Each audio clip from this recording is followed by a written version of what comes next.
If you've ever guessed your way through playing a song, hoping the chords will just sound right, this is your upgrade. These 3 clues show you how to figure out the key, the bass line, and the chords, even if all you have is a melody stuck in your head. There's a free worksheet linked below to help you keep track as you listen and play. The biggest clue is knowing what key you're in, because when you know that, you can name all the chords that are considered normal in that key. But we don't want to cheat and look it up. We want to be able to rely on our own listening to be able to determine what key it is. Listen to this.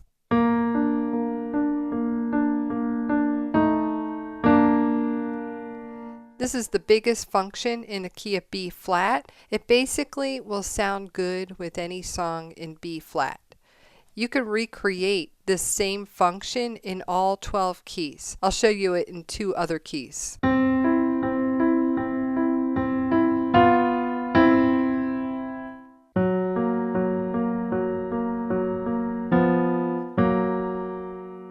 The version that harmonizes best with the song you're listening to is the key. A beginner can figure out the key by experimenting with the note distances, but an experienced player can listen for the cues without playing it a bunch of times. It starts by recognizing that, in general, a song wants you to know what key it's in. We just have to be good at reading between the lines. Here's 3 songs in the key of B flat that give big signals that B flat and D, number 1 and 3, are the home base of the song. We're going to go from easiest to hardest. First one is Driver's License.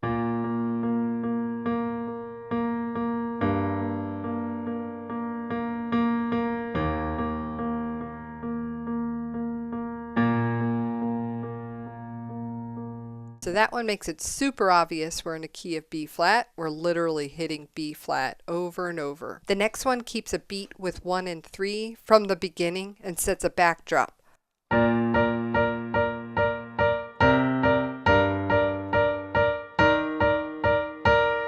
So that's how you recognize that Roar is in a key of B flat. Sunroof is a little coy. I'm going to play the hook for you and I'll show you where the 3 and the 1 show up.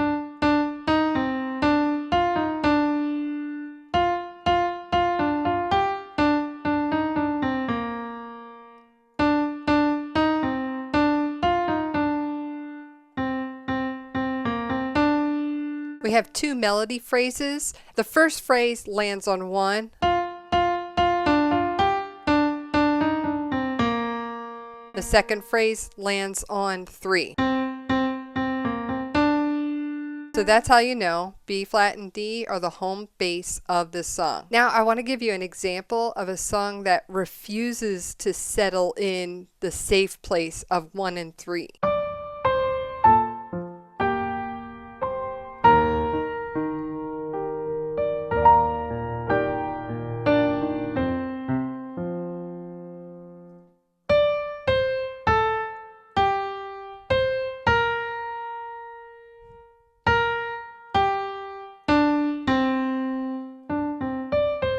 That opening riff of Ordinary People starts and ends on 3-2, and it gives a sense of unsettledness. So we have to look at our second clue, which is the bass line, to determine what key this is in. You can tell if a song is in a key of B flat if the E flat happens in the bass line before or after the B flat, number 1. The reason why is because the 4th note in the key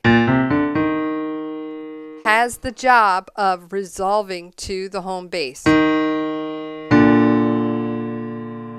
So you'll see this relationship. And it happens in Ordinary People, except we're putting a 4 on the low end.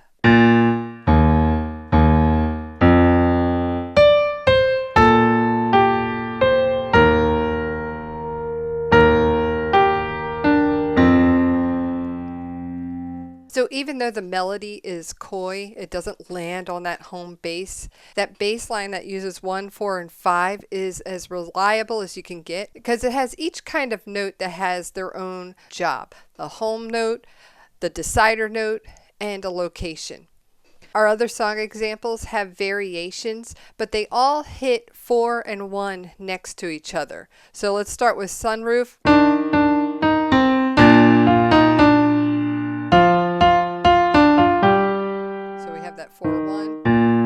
driver's license,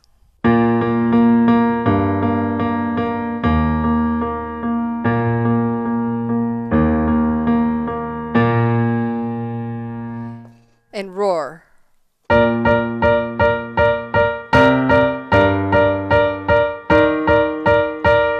We haven't hit 4 and 1 next to each other, but when you go in a loop, you're going to go from 4 to 1.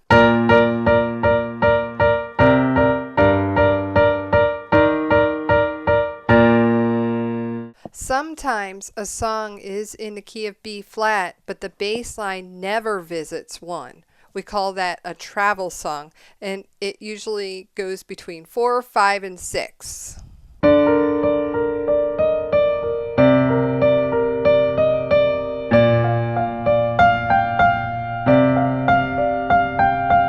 A little improvising with my right hand, but my left hand stayed in a safe zone of 4, 5, 6. It's like its own thing. We can use the worksheet for a quick recap. Remember, B flat and D are the home bass. They sound safe. We'll add 4.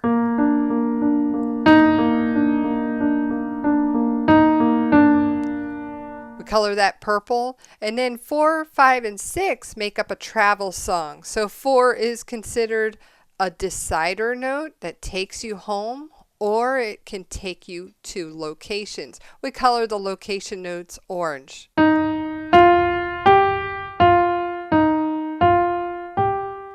And then you have the 7 and 4 that lead you to the home base.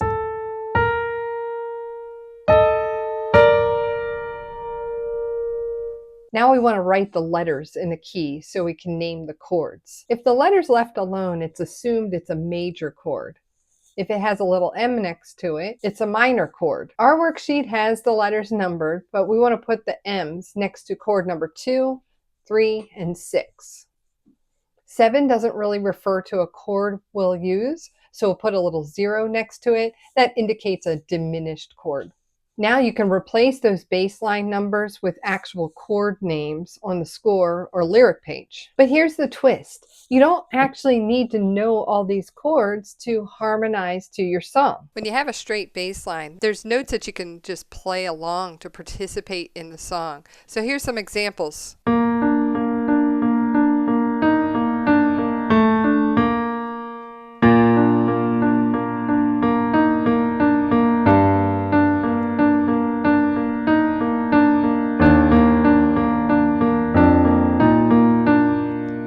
You can also keep a beat using 5 and the 1 up above.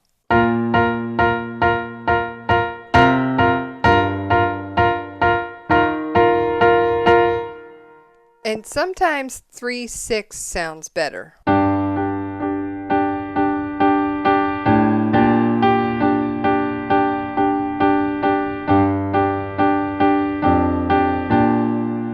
This all comes together when you make your own arrangement of a song. If you'd like to learn more about that, watch this next video.